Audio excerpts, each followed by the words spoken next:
Bah, c'est un projet donc, qui a commencé en même temps qu'on était en train de tourner Nowhere.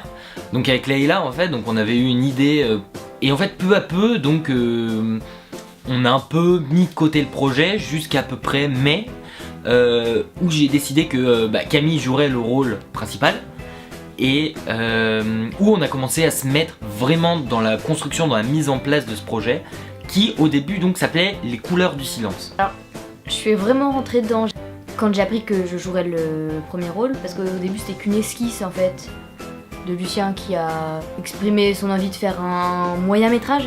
Au début c'était quand même l'idée d'un moyen métrage, donc assez long quand même. Et en fait le projet a quand même beaucoup évolué. Donc on est passé par énormément d'étapes différentes avec différents scénarios. Donc on a tourné des petits tests, notamment dans le garage par exemple, on avait installé le décor d'une rue et donc on avait complètement créé un décor voilà, dans le garage. On avait tourné aussi des plans dans un champ avec des coquelicots. En fait on travaillait énormément les couleurs. À partir de là est venue l'idée d'apporter une consolidation au personnage. Finalement il va y avoir beaucoup plus d'importance que ce qu'on pensait. Tout le film va se concentrer sur ce personnage. Et du coup il faut beaucoup plus le développer pour lui donner une vraie consistance. Donc j'ai chargé Camille de s'occuper un peu de ce développement. Les principales choses que j'avais pensé, c'est qu'elle avait un frère qui était mort. On ne sait pas comment, mais on n'a pas du tout utilisé, il n'y a aucune trace dans le court-métrage en fait de ça. La mort de son frère en fait a engendré une maladie de peau. Elle a été rejetée par tout le monde. Du coup elle a rencontré Il qui s'approcherait de elle quand elle est encore, on le voit, hein, quand elle est exclue. On avait prévu également qu'elle réussisse à s'en sortir finalement grâce au sport et notamment au vélo. Donc on en voit le vestige lorsqu'elle est dans sa chambre, donc qu'elle monte cette photo de vélo et qu'elle regarde les médailles. Donc c'est pas du tout détaillé, mais pour nous c'était très clair en tout cas. Et on avait une relation à la nature très forte qui justifiait donc la scène dans la rivière, qui justifiait la scène qu'on a mis plus tard aussi dans les champs, qui justifiait plusieurs photos où on la voit dans la nature.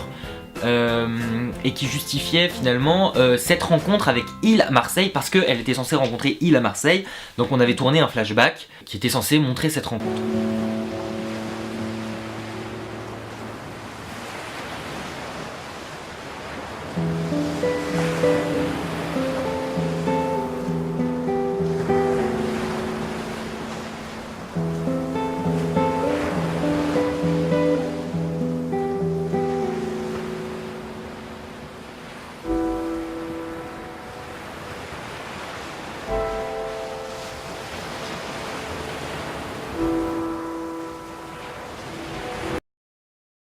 Au début on avait un scénario qu'on a laissé peu à peu de côté, puis un storyboard, puis finalement le scénario s'est écrit sur le tournage.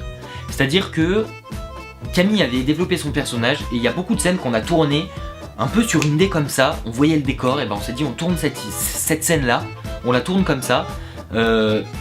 Et tout s'est mis en place finalement au montage. En fait on a donné une direction très très différente de ce qu'on pensait. Le premier tournage concret de ce qu'on a regardé a commencé finalement à Marseille. En une journée on a tourné les plans dans Marseille.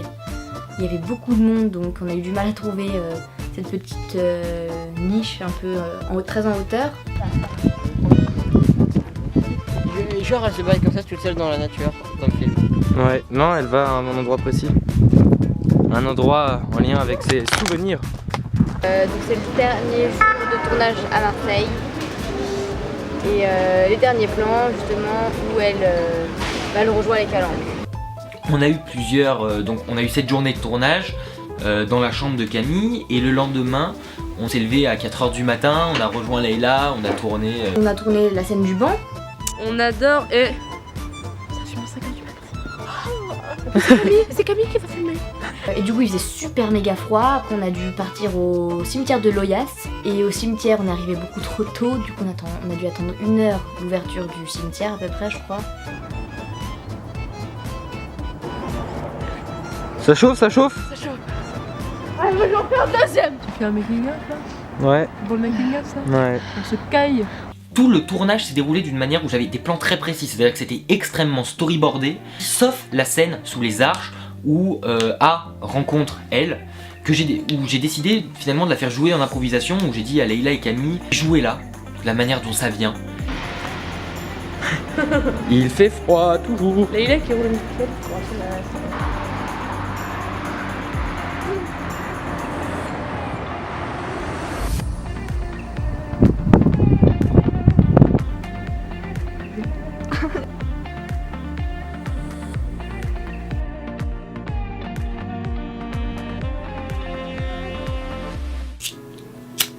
Pas mal et pas mal.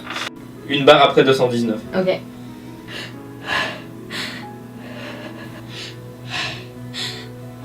Le format du film a beaucoup changé, beaucoup évolué durant le tournage. C'est-à-dire qu'au début, on avait l'idée de tourner dans un format un peu de la même manière que Ghost Story. Ghost Story, le film qui est sorti en 2016, j'ai décidé d'agrandir peu à peu le format.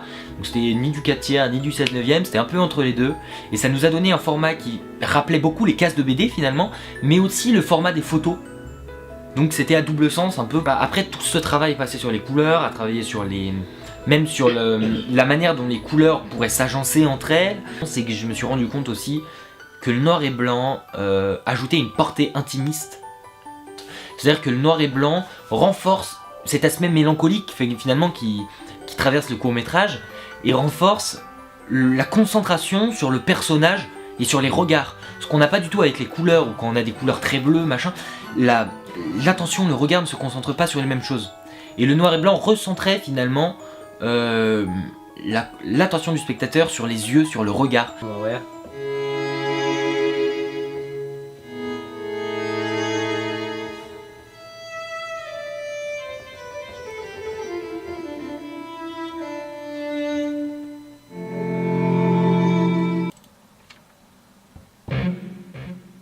Le vibrato d'un instrument, par exemple, il va jouer comme ça.